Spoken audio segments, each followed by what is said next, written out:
कर्णेभिः शृणुयाम देवाः भद्रं पश्येमाक्षभिर्यजत्राः स्थिरैरङ्गैस्तुष्टुवागं सस्तनूभिः व्यशेम देवहितं यदायुः ॐ शान्ति शान्ति शान्तिः. Let us pray together.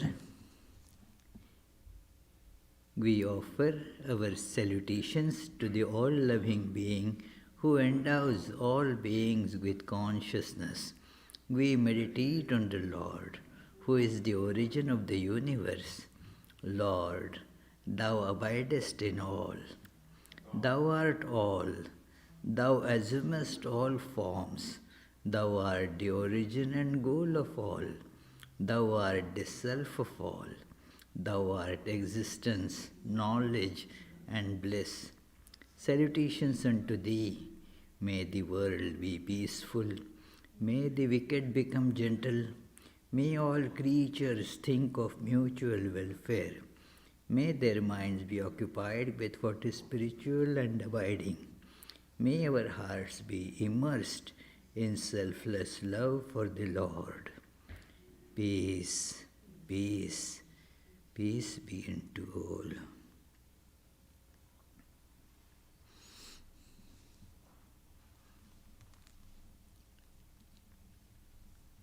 Today this is a very special, very auspicious day when we think and try to feel our true, immortal, ever blissful, divine being. Let us feel that within us.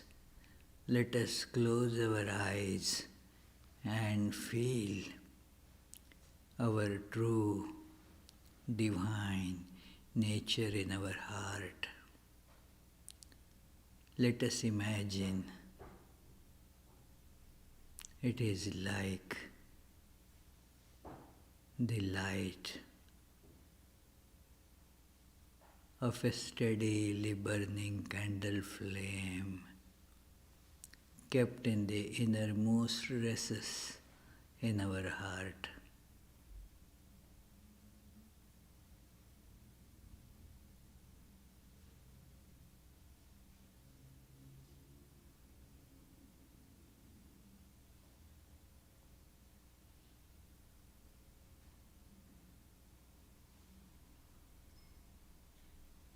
It's steady, unflickering,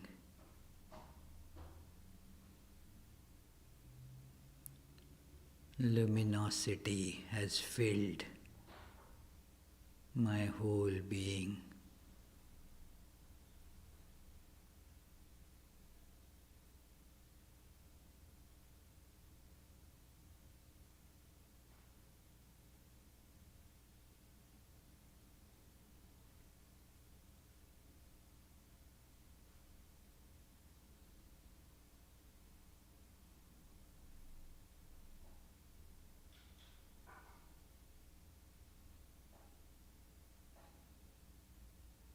I am light.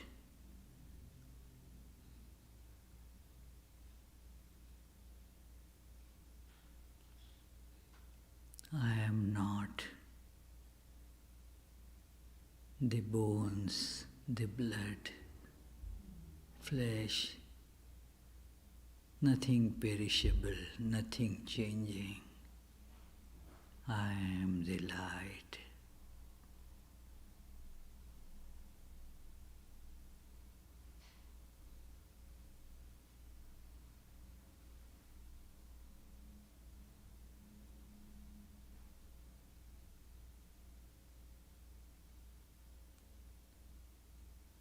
And I see the whole universe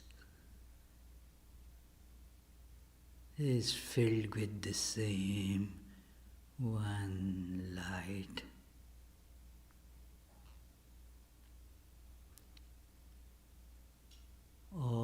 apparent distinctions.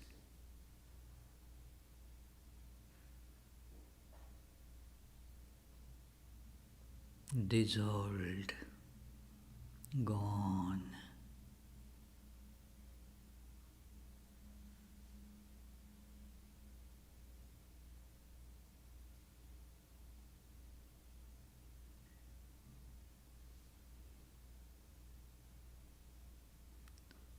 I am perceiving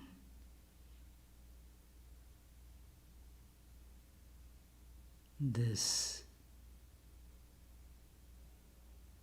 uniform, homogeneous, luminous and blissful oneness.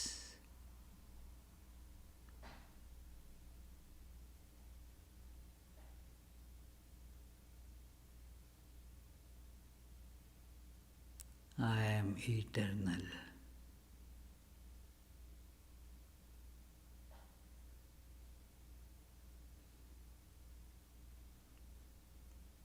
I have no birth,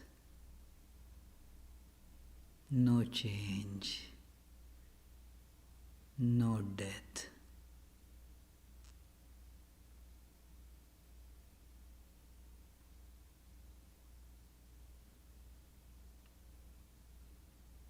I have no desires, for I am the infinite bliss itself.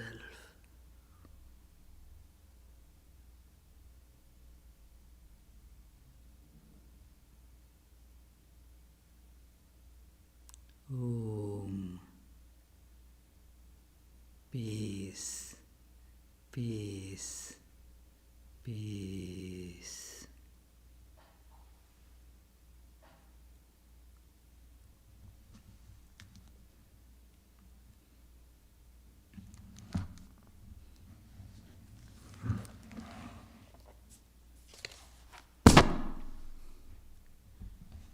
On this very auspicious day,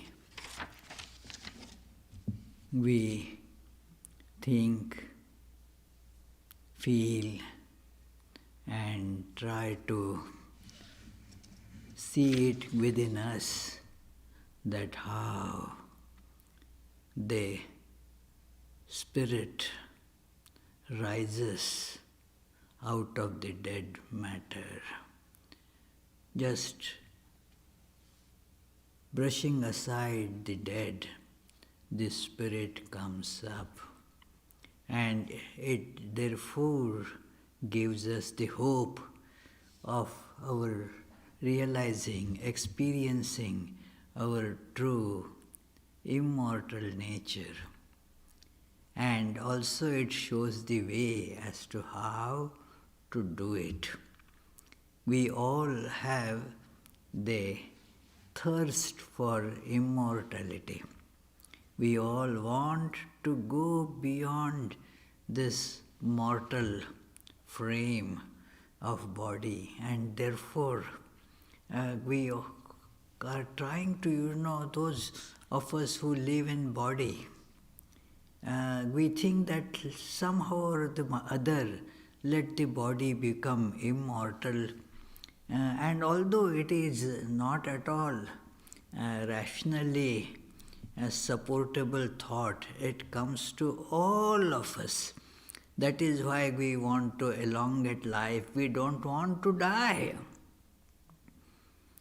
Even those who go to commit suicide, they are not really wanting to die as such. They are not happy with the circumstances that they are kept in. So they feel that after they get out of this body, the circumstances will change. Even thus, if you look deep into psychology, you will see that those who want to commit suicide, they in a way are believers in the immortality of soul. Otherwise, I die has no meaning. I would be dead to this heap of flesh and blood, but I will have better circumstances to live in. We cannot really even think of our own death. Almost impossible. It is a death of somebody can be thought of. Think about the death of oneself. As Swami Vivekananda said, even that thought is impossible. We will think that my body is lying and I am looking at that body. Means I am still there. The body is not there. That's all. The body is dead. So, immortality is what we crave for. Continuous and continuation of this existence. It is something that is ingrained in us. And we have to see why it is ingrained in us. It is ingrained in us because that is our true nature. We are in reality not subject to change and therefore not subject to death. We are eternally unchanging, the existence itself, but clothed in the changing bodies. And we get identified with that clothing and thus feel that with the change in the body I change and the death of the body kills me. Commonly people, since in ignorance we get identified with body and we all want to continue, keep the body living, surviving, and therefore the hint of death scares us. Oh, there is corona spreading everywhere. Somehow it has to be stemmed. So that, why? Why should it be? Because I don't want to die. It is, why are there the doctors and hospitals and all? Because we want to keep the life going on and on and on. It is, we don't want to die. And we want to live happily. So, an aspect of the medical treatment is that the body, not only it should live long, it should have no pain. It should be free from suffering. So that is how the two things that we always want, to be free from pain and to live long. When we see that this cannot happen, human beings do two things. That one tries to live, continue the living through progeny. We will die, no doubt, but my children will live. Then their children will live. So I will continue to live through them. Therefore, in Sanskrit, there is a very nice word for this progeny. It is called Santana. Means the stretching. You are, as it were, stretched. Tan, the root tan means to stretch. So, you are stretched, as it were, into your children and grandchildren, and you are living through them, as it were. Therefore, sometimes the father gives the same name to the child or the grandchild. Henry II, Henry III, means it is the same person, as it were, continuing in another body. So this is one idea. Second idea is that of heaven, where we shall just have a life without death and without suffering. We will continue to live, how long? Forever. There is no death there. So, but it is, we see that it is not possible if it is the just duplication of this very earthly existence, then it will have all those problems here. It is like some friend of mine, a little boy, said that his heaven will be where his football team will always win. Now, well, how can that be heaven for those who are the supporters of some other team? So, it is your heaven is not really a heaven. It is the heaven idea is fraught with all these contradictions that we live through in this earth. It is no death of this physical body will demand that there shall be no change either. But we cannot think of if there is no change, we feel uneasy. Oh, nothing is changing. Yesterday, same as today, same like what was happening 5 years ago. No development is taking place. It is not something that we look forward happily.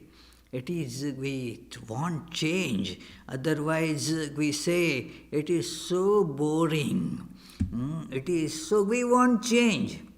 And death is, after all, another name of change.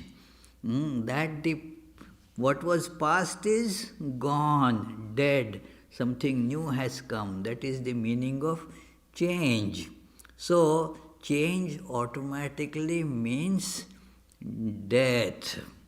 In Bhagavad Gita, you see, that is what Lord Krishna in the 2nd chapter of Bhagavad Gita is telling Arjuna, that the death is an automatic consequence of the changes that you automatically think about. That yatha asmin dehe kaumaram yauvanam jara. That in this body itself, dehinosmin yatha dehe.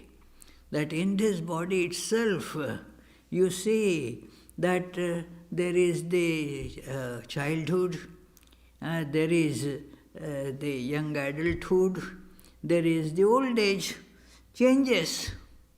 Nobody wonders at it.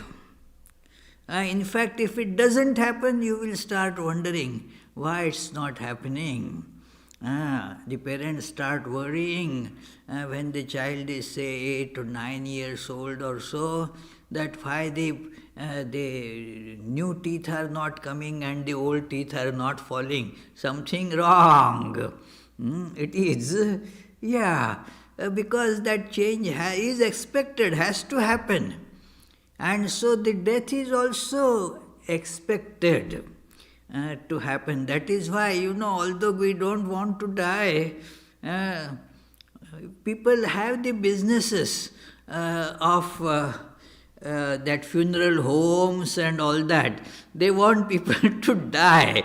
Otherwise, those businesses will not work, So, people have to die for this earthly life to go on, in spite of our wanting that we want to continue living. I want to live. The Darwinian principle of struggle for existence. We want to exist. And therefore, we want to know, actually, where do we become immortal? How do we become immortal? How we get raised from the dead? If we are getting raised from the dead in another dead, it makes no sense, It is, we call it reincarnation. Means you give up this body and take up another body. That is called the principle of reincarnation. That just as you had yesterday and today. The same being is there, the body changes. So also when this body finally comes to a point where you are not able to see it functioning anymore, you see that it is dead. It is. I was using my old shirt. It was okay, but it was getting torn here, there, and still because of attachment I was putting it on.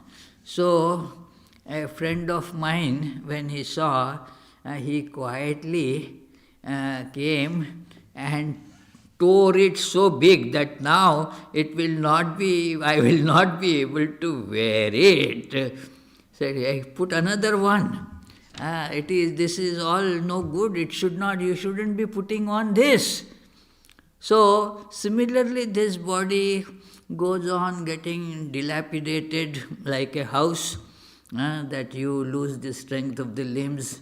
Shankaracharya describes it very graphically. Angam galitam palitam mundam dashana vihinam jatam tundam. That it is your limbs. They become weak.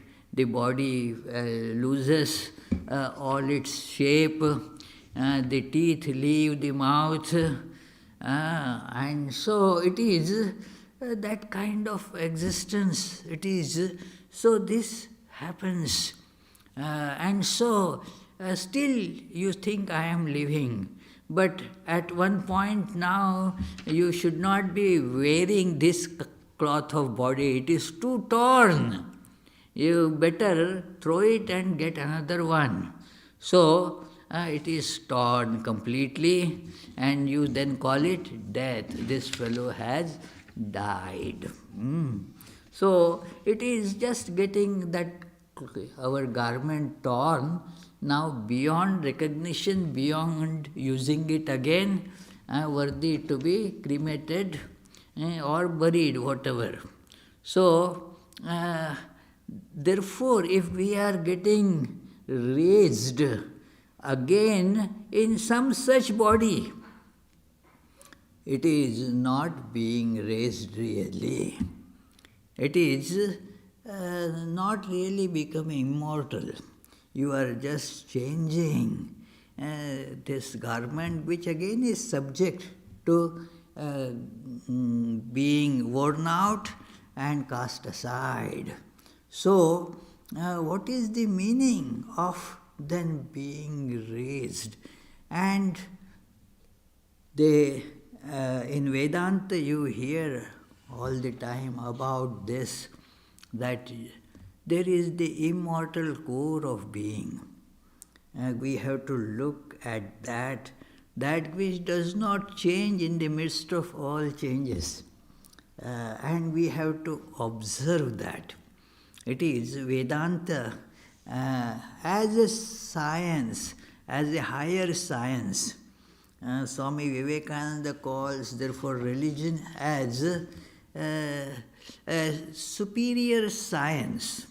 Means just as in science you observe and connect those observations to a rational thought and then come out with conclusions, the same idea is applied in religion also, if we take that kind of religious thought ahead in us, that there is this religion.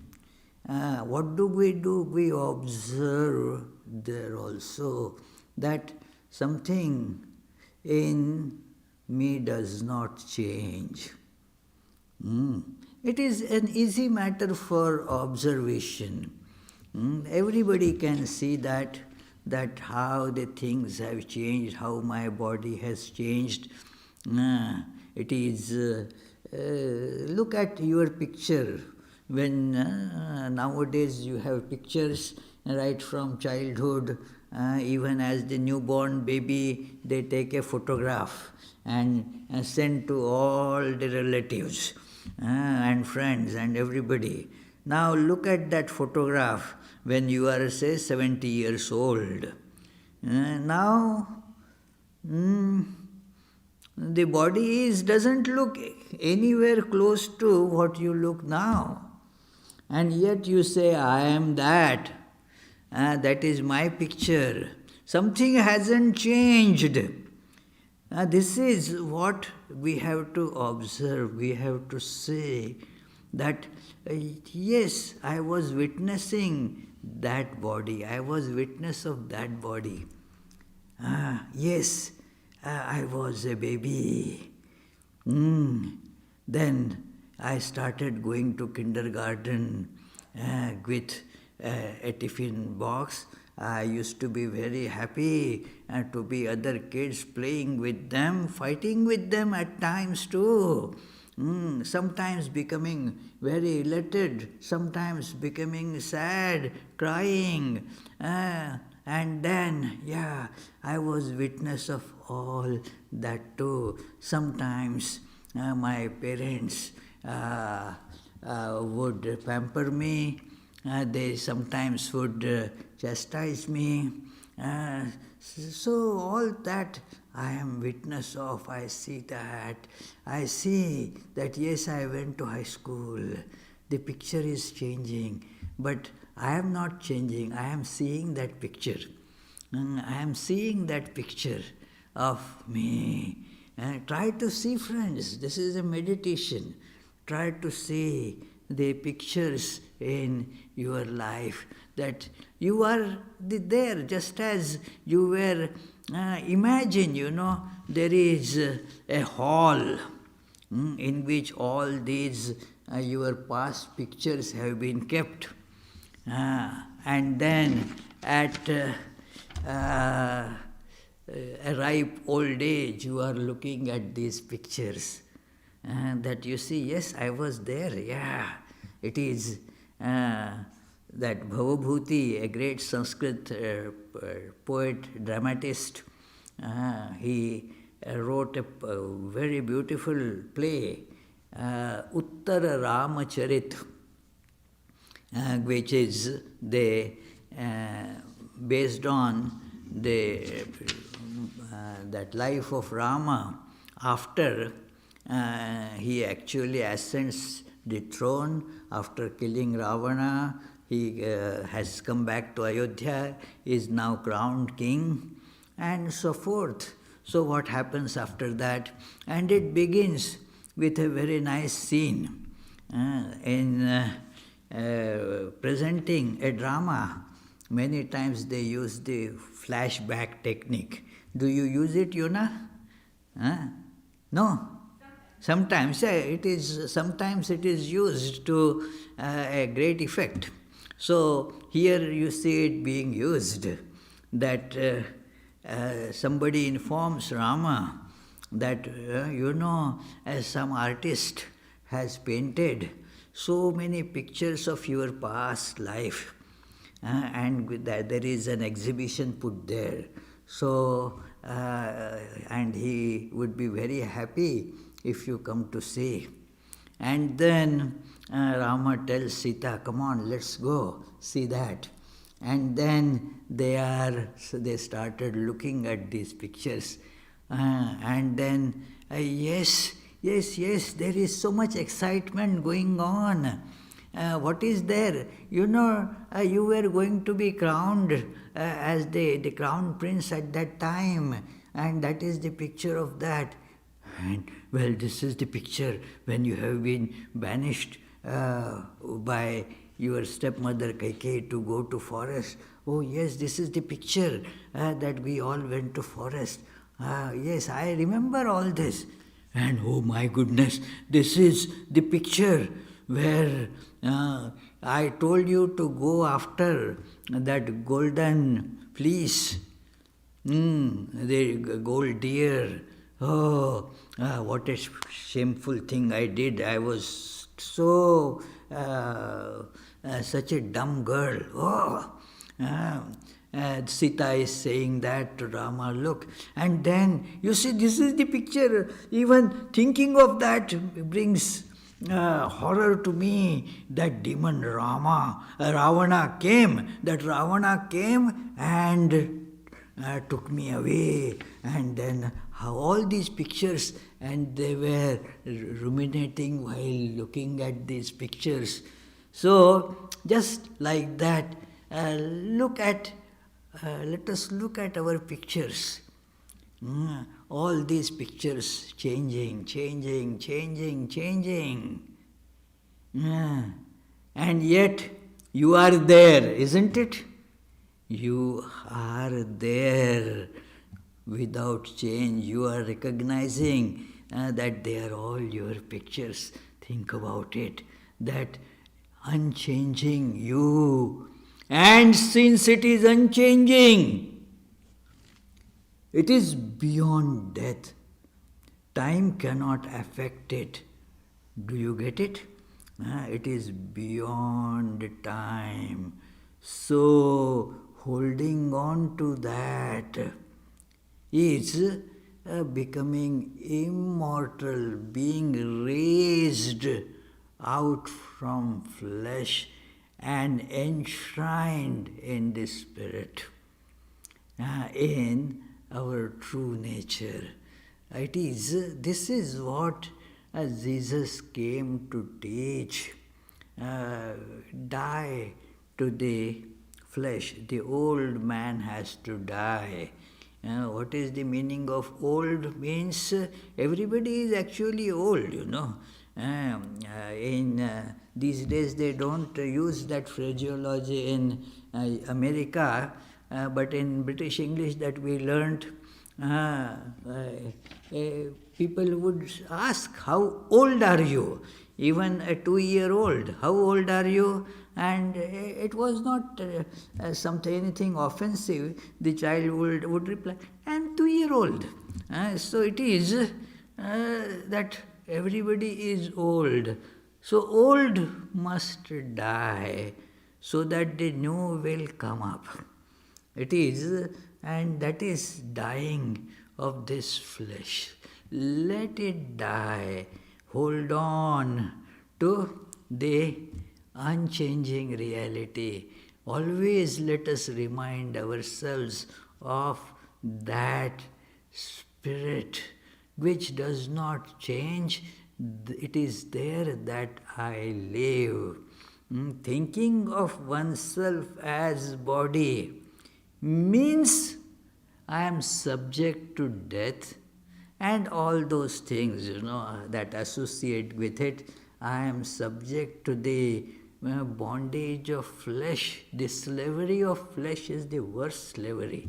The spirit enslaved by the flesh, that which has to be really the king, the governing principle, is made through ignorance subject to the what should be slave, the flesh. So it is therefore such a torture to be subject to the vagaries of the flesh. And that is not only death, it is misery, continuation of suffering. Although in spirit we are immortal and we are bliss itself. That is why we need to raise from the body. And God incarnates. God takes human form, or as it is told in the Christian parlors, that God sends His only Son to help us. Jesus is the only Son of God to teach us. The word only is important, and not in the worldly sense. Only means there is none like Him amongst those who are bound to flesh. Those who are bound to flesh, you can't compare any of them with this Word becoming flesh, the God coming to us through His Son. So that is where now the teaching happens. The word of God comes to us through this Son. And that Son shows us that how one can die to the body. In fact, one must die to the body, even if physically somebody is living. That is the way, that to dissociate, detach oneself from the body. Know that the bodies, they are my tools. We put on many clothings. It is like that, the body is one clothing and it changes. It is, I am not going to talk about it that we can actually change from this body to that body to that body. It is because just as we can put on many clothes, we can put on many bodies as well. But I had spoken about it earlier many times, and today we are looking at this, that this knowledge is important though, that if I am not body, then I am already raised in spirit. Body doesn't then matter. Body is to die. That doesn't mean I am going to die. Let us remember this. I am going to tell from St. Paul's letter to Corinthians. Mostly I will be referring to the letter, the 15th letter, where it speaks about resurrection. Very powerful. The epistles of St. Paul, they deliver a very powerful message, and that is a message of Vedanta rather than what one hears in many of the established religious Christian organizations. Because this message of St. Paul tells you to raise from the body. And it does not limit the resurrection only to Jesus. Moreover, he does not at all say that it is the body that is raised. It is not the flesh that is raised, being raised in spirit. Again and again you read this phrase that it is, and then he, in some previous epistle, he tells that we have to learn to see what the body is for. The body is for developing it as an instrument of God, learning to use it as instrument of God, so that the God will raise you from the flesh. That is the purpose of God. That and I am quoting just a few lines, that do you not know that your bodies are temples of the Holy Spirit, who is in you, whom you have received from God? You are not your own. You were bought at a price. Therefore, honor God with your bodies. That is the principal message, Honor God with your bodies. It is, the body is meant for that. Swami Vivekananda, in his very famous lecture, which is actually some notes taken from his short address given in Belur as at the time when he was being given a send-off for his second visit to America. He was to depart to America again for his second visit. And then that what he spoke at that time, some notes were taken. They were then put together in that in complete works of Swami Vivekananda under the title Sannyasa, its ideal and practice. Sannyasa, its ideal and practice. There Swami Vivekananda says that what is the meaning of becoming a monk? A sannyasi means monk. What is the meaning of that? You should hold your body as a sacrifice. It is what use of holding this body if it is not for the service of others, seeing God in them, service to God. So that is how we should use the body so that it becomes now a temple for God. And now that body now becomes fit for the spirit to be raised from it.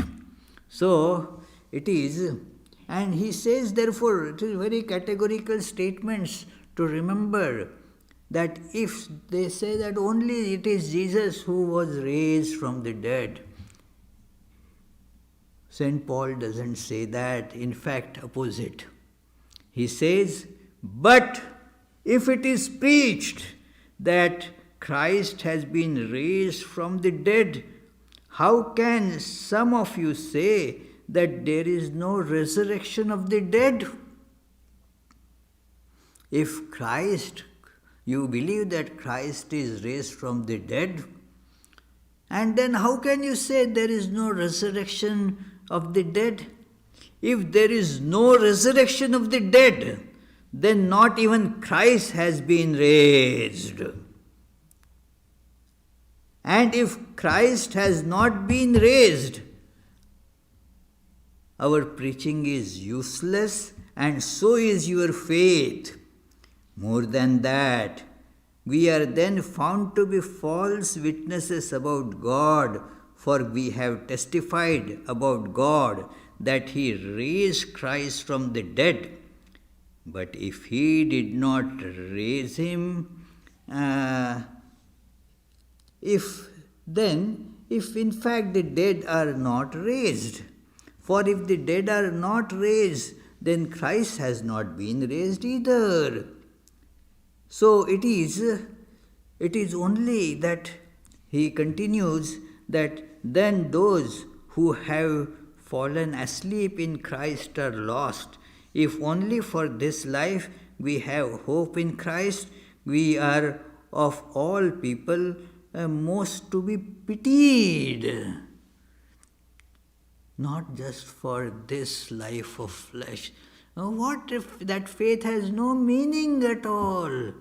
It is to be therefore remembered, but Christ has indeed been raised from the dead.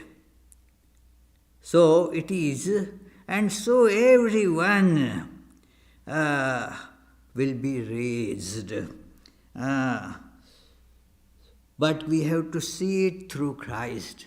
It is because there we see a veritable demonstration. He shows now that how this happens, the process. How can this happen to us? A very powerful message. He says, for since death came through a man, the resurrection of the dead comes also through a man. For as in Adam all die, so in Christ all will be made alive. Adam means as regular human beings, and we all have to die. That is the nature of this earthly existence, death. Death is dancing everywhere. All that there is in Mahabharata, there is a question asked. It's a very beautiful chapter called the question of a demigod to King Yudhishthira when they were dwelling in forest. And then the questions are very philosophical questions, but seemingly they put in very practical terms. one question was, well, what is the news? Ka varta, what is the news? And Yudhishthira replies, death is the news. Now we speak of corona, so many died, as if, see the newspapers a couple of years ago, again they were filled with death only due to this or due to that. But the news is death, death, death, death. It is, death is the news. He has used a very beautiful analogy there that the king of death, Yama, in our mythological these thing, stories, that there is somebody who is authorized to actually bring the death. So he is called Yama. And then what is the death? What is happening? This Yama is cooking in a big cauldron, a huge cauldron. And then all the beings are put into that, and that is all being stirred with a big spatula. What is that spatula? That it is Masar to Darvi. Mass, that the changes of the season, month, and then spring gives rise to that summer, then to fall, then to winter, again spring. So like a spatula that used for stirring, all the beings are like stirred. And there is the fire going on, Suryagnina, that the fire of sun kept burning day and night. With that fire, this cooking is going on. Bhuta nikala pachati iti varta. This is the news that the god of death is cooking all beings, breaking, shattering, making them into paste and all that. That is the news even 5,000 years ago or even 10,000 years ago, today also, tomorrow also. There is no escape from this in the life of flesh. And so what is, you see, a very significant statement. But someone will ask, how are the dead raised? What? With what kind of body will they come? Because we are addicted to body, identified with body. Our imagination is like that. Then the dead are raised and again they will come in some body. And so St. Paul admonishes them, says, how foolish! What you sow does not come to life unless it dies. He says, look, the seed you sow, the seed dies for the plant to come up. It is no more a seed. So will be with the resurrection of the dead, the body that is sown in perishable, it is raised in imperishable. It is sown in dishonor. It is raised in glory. It is sown in weakness, raised in power. It is sown a natural body. It is raised a spiritual body. So it is, he is very clear about this, that Jesus was not raised as a physical body, raised in spiritual body. And we all will be raised in spiritual body. And how? We have to die to this physical body. Its death means what? Remove this identification that I am this body. This identification is to be removed. Not killing the body, it doesn't work at all. If the identification remains, so what is necessary is to cut it out. That no, I am not the body. And thus what happens? You go beyond the limitation of body, which essentially mean, just try to, use the thinking, that what it essentially means that you go beyond the idea of limitation of space. So you are everywhere, isn't it? Only by consideration of yourself as body, you are here and not there. When you know you are not body, you are everywhere. It is, and you cannot be thus destroyed by the destruction of body. In Shankaracharya's commentary, there's sometimes people joke also about it. What is there? Only ghatapata.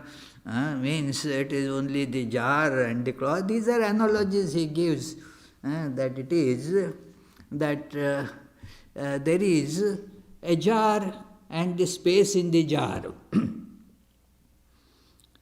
Now the space remains, the jar, even if the jar breaks, the space doesn't break.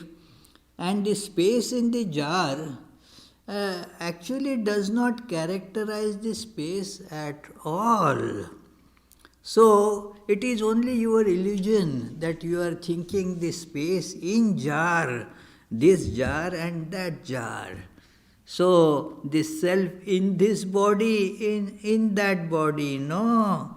The self is same just as the space in this jar and that jar is same. You may say here the space is 1 cubit, in there it is 3 cubits.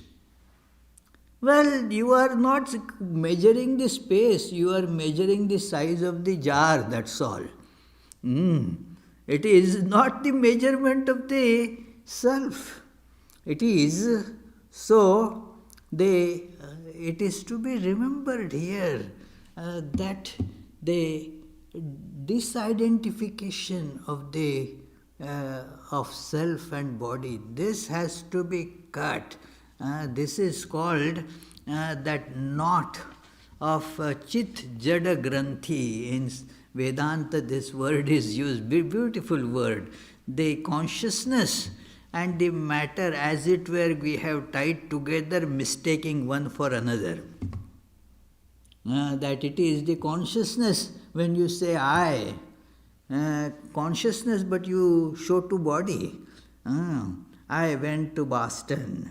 What does it? I don't go anywhere. It is the body that goes to Boston. That is what is meant. But that is how our language has become.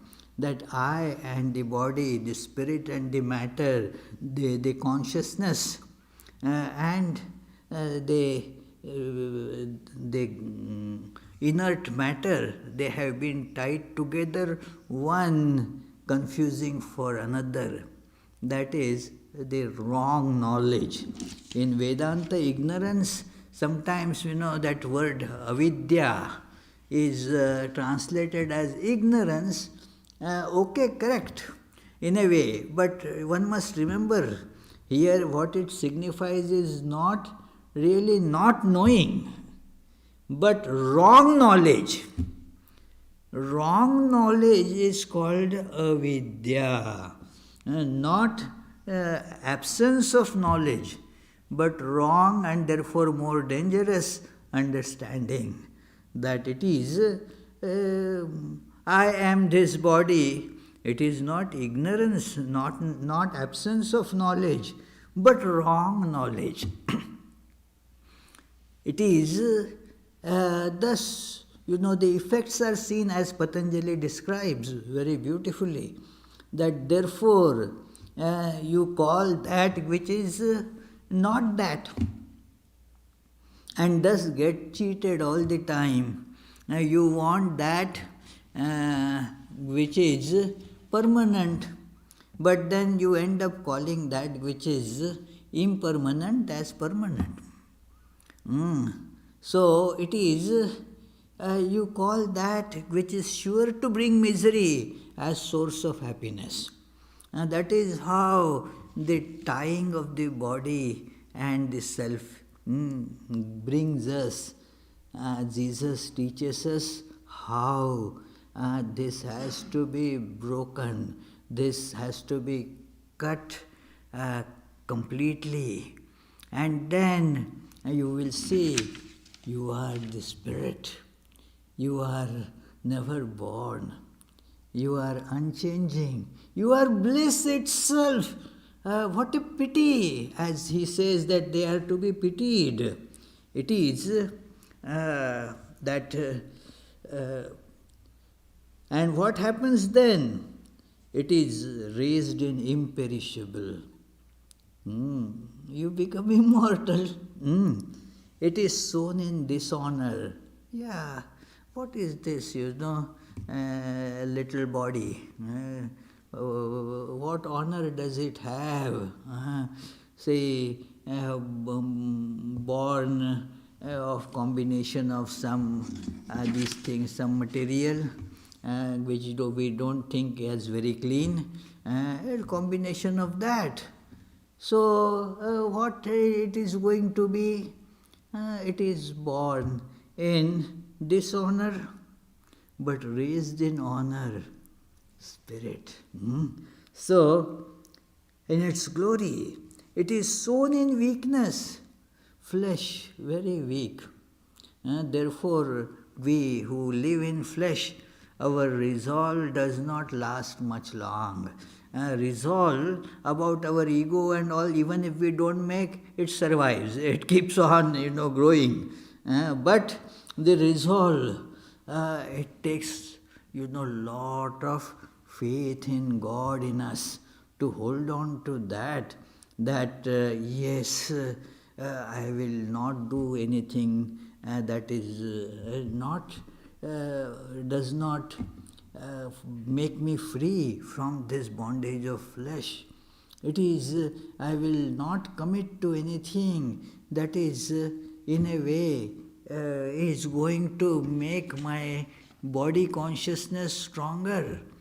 Well, those resolves, they are difficult because flesh is weak. The spirit is strong, but the flesh is weak.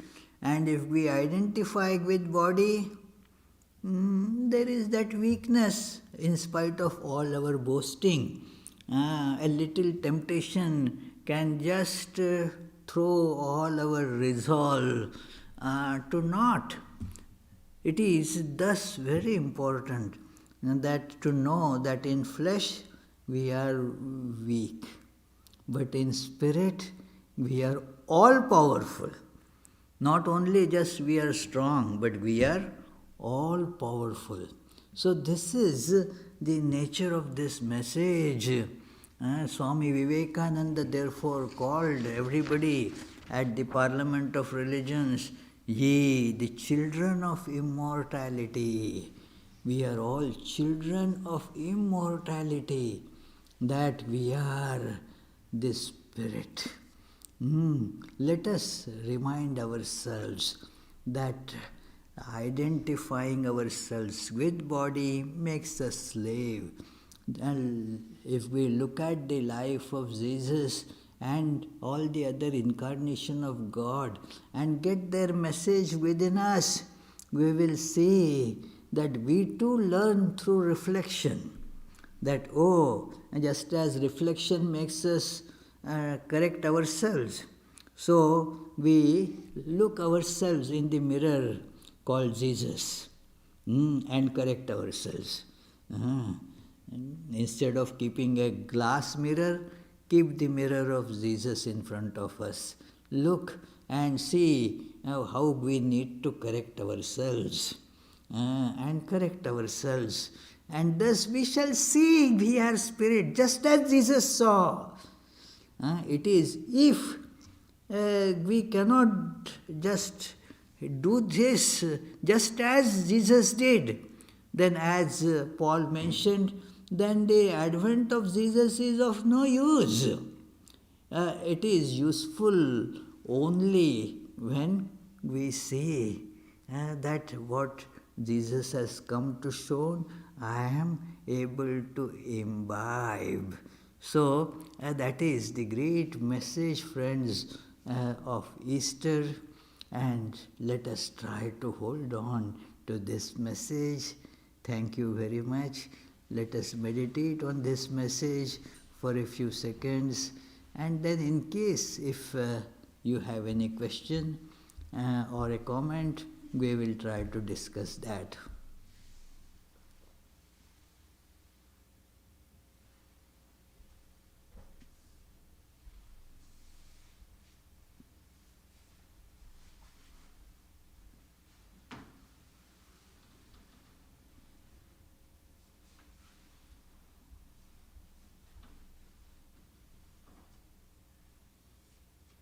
Yes, please. Okay. Any question here? Oh, yes, Beth. So it would seem as we get older, the body makes more noise, and we have more challenges with it. Yes. And then the mind gets caught in all that, whether it's trying to avoid them or relieve it or whatever. But any thoughts on how to not get stuck in all of that, of like the body and the thoughts about the body and the feelings in the body? Please, again, tell your question. It is, I could hear some part of it. Maybe you can take your mask off and pronounce things more slowly. Yeah. So as we get older and we have Yes. more problems with the body, Yes. then we not only have the sensations of the body that our mind is processing, which can be pain and whatever else, but there's also the mind caught in it, of like trying to take care of the body, trying to fix what's wrong, all the emotions about it breaking down. Any thoughts on how to not just spiral into Well, actually, that is what is called the question of Beth is that the body as it gets old, it happens even when it is very young too, but we are not worried about it at that time because that sanity hasn't dawned much. When the body gets old, we see that it cannot do much. And it gives more pain, just as an old car gives a lot of pain, doesn't start, doesn't get pass inspection, difficult to diagnose the problem. Same with this car also. So more worries they spring upon us as we get old. The mind gets caught in it because the mind, our thinking has become slave to this body. It is to be freed, and the way is to turn that thinking to God, that which does not perish. It is, if the thought is about perishable, that then we will stay there. Let us raise that thinking out of being this perishable thing.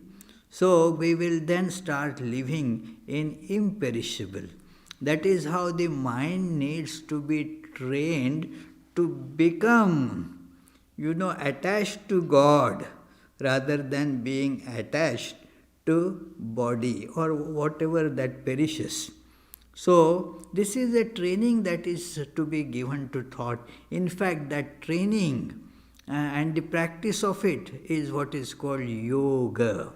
And to free it from the clutches of the changing and then enshrine it along with the unchanging. So this is what is to be done. Thank you very much. Yes, Ajay? If I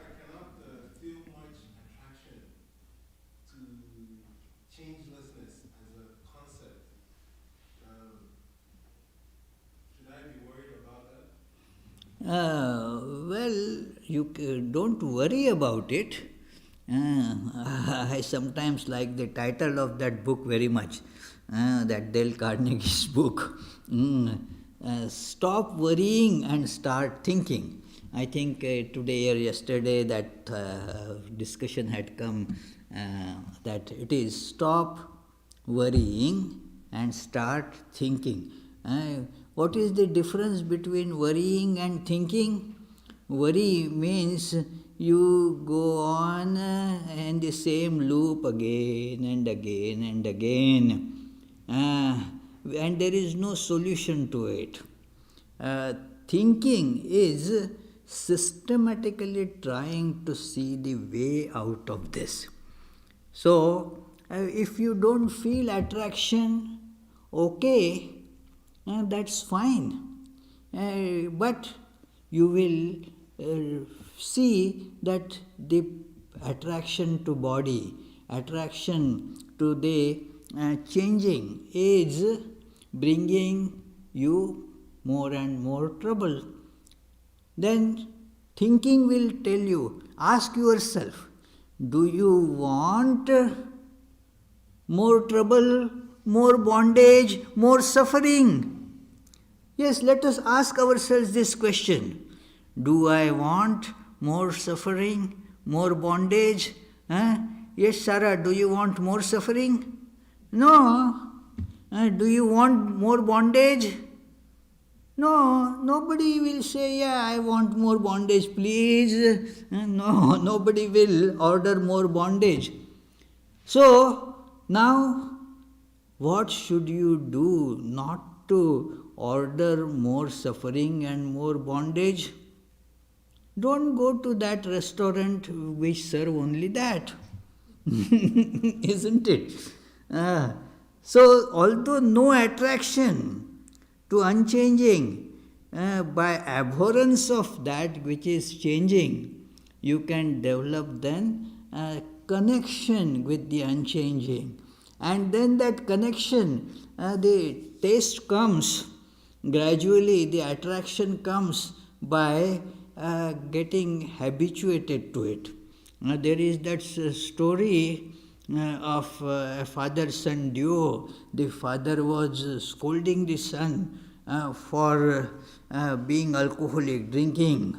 And then the son said, "Oh, Dad, have you ever taken it?" No, it should not be taken. I have never taken it. Okay, you try once and then tell me.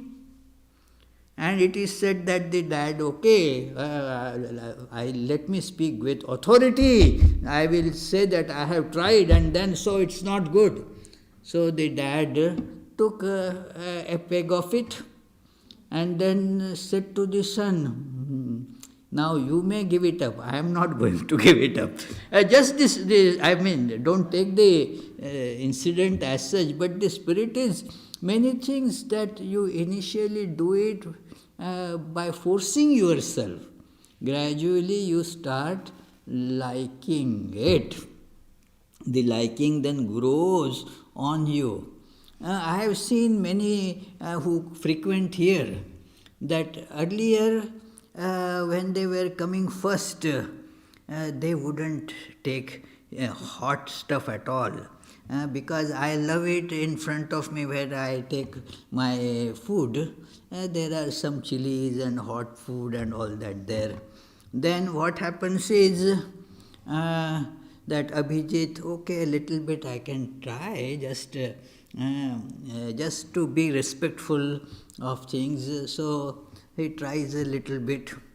Then afterwards, in course of time, he starts tolerating it first. That becomes the first step. I can at least, okay, I don't get much bothered by it. Then the next step, he started relishing it. Then he takes trouble to go and get a few chilies and put in his food. Now, similarly, in the beginning, one may not feel, this is just example, chilies, no, don't have to start with that. It is, what I mean, that something that you get gradually accustomed to, then you do not feel the abhorrence for it. So, that is how we have started liking this changing things in spite of their potential and capacity to bind us. It is now reverse it. Start taking the name of God. Start associating with something that keeps on reminding you of God. That is what is the meaning again of holy company. Associate. It will not be a very, enjoyable thing in the beginning, but force yourself to do that, and then it will be, great. Another example, an analogy given in Vedanta is that there is a jaundice, a disease, jaundice.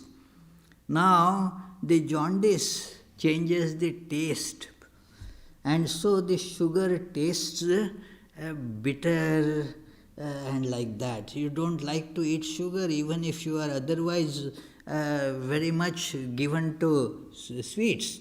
Because it tastes now that astringent and bitter taste, so you don't like it. And then the signs of all the symptoms of jaundice are there. Now the treatment for that disease is sugar. So first you will not be able to eat sugar with relish. No, eat it. No, eat it. It is a medicine, eat it. Medicine nobody eats for taste of it, you say. It is to be eaten as a matter of force. Eat it, you have to take it. It is okay, so you somehow taste it, eat it, and it goes in. It goes in. For days it is being pushed into you. It goes in. And then what happens? Its medicinal effect starts happening. The jaundice starts waning, going out. And now the sugar starts tasting sweet. Now you don't have to be pushed to eat sugar. In fact, you will have to be told, don't eat too much, you see. It is. So similarly with God, that the imperishable or the changeless, you get accustomed to it gradually. Try to do that, and then it starts, the disease starts going away. And then you, instead of the like of the changing, that is what we were studying in Bhagavatam, isn't it? You develop distaste for the worldly company. You develop taste for the holy company. So that taste develops. You start relishing it. It is only the last part doesn't become applicable here, because sweet eating sugar has its bad effects also, but holy company doesn't have any bad effect. So you can have it as much as you like, as much as you can take in. So that is how that which you don't like today, there is no attraction, agreed. But try taking that some company of the holy, and then you will see it brings about a change in your life. Try to hold on to that unchanging, dear. So friends, let us see what the upcoming programs are, and then we will have the closing prayers and the arati. The month of April. Oh wow! The Sunday, April 11. The topic is virtual learning. In all schools, everywhere now there is virtual learning. So that will be the topic of discussion, virtual learning. The Tuesday, Friday classes will go on as usual at 7:30 p.m. Tuesday is on Sri Ramakrishna and his divine play. Friday on the Srimad Bhagavatam, stories from Srimad Bhagavatam, morning, evening prayer sessions, prayer and meditation sessions, they also are on. You are all welcome to attend. Please read the entry time and all that are mentioned. So it is important to follow all those things. So let us conclude with the closing prayers. Closing prayer, found it. May the Divine, who is Father in heaven of the Christians, Holy One of the Jewish faith, Allah of the Muslims, Buddha of the Buddhists, Tao of the Taoists, Great Spirit of the Native Americans, Ahur Mazda of the Zoroastrians, and Brahman of the Hindus, lead us from the unreal to the real, from darkness to light, from death to immortality. May the all-loving being manifest himself unto us and grant us abiding understanding and all-consuming divine love. Peace, peace, peace be unto all.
Shri Guru Maharaj Ji ki Jai.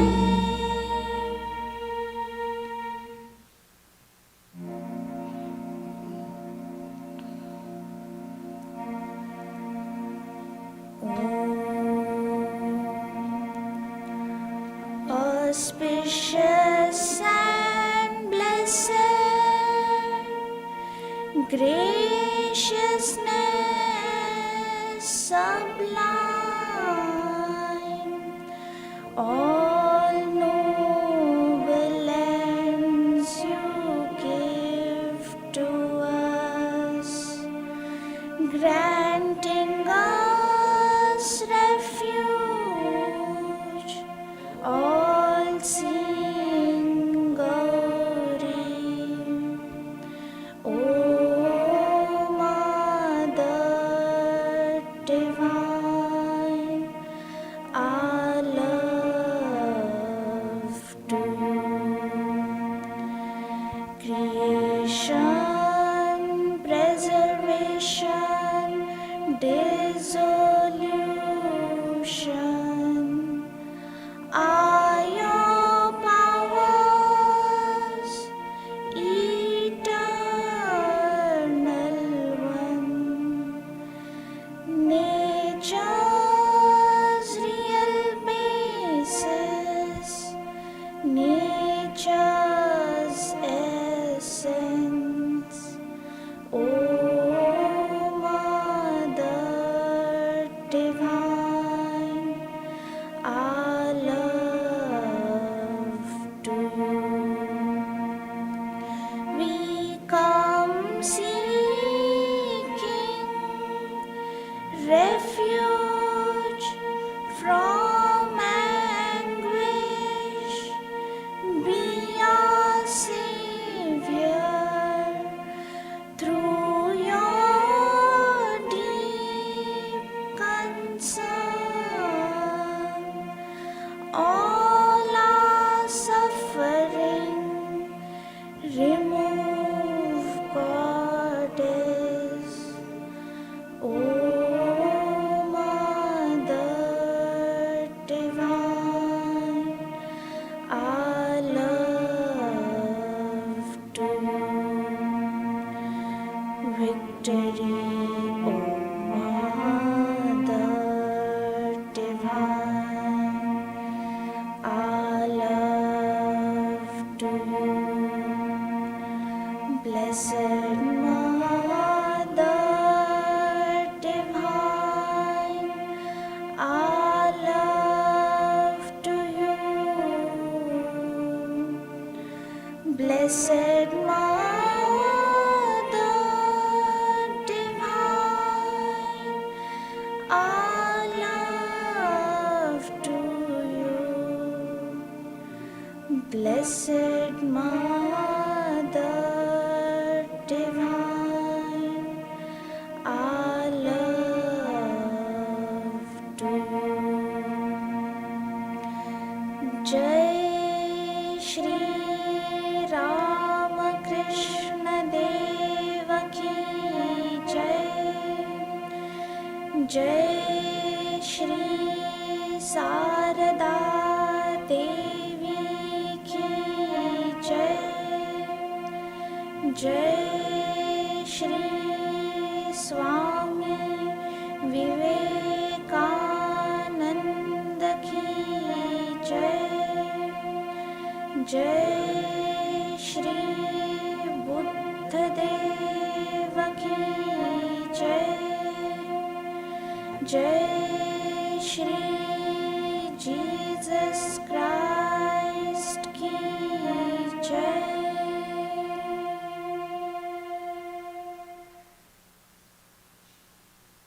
There are some Easter bunnies kept there.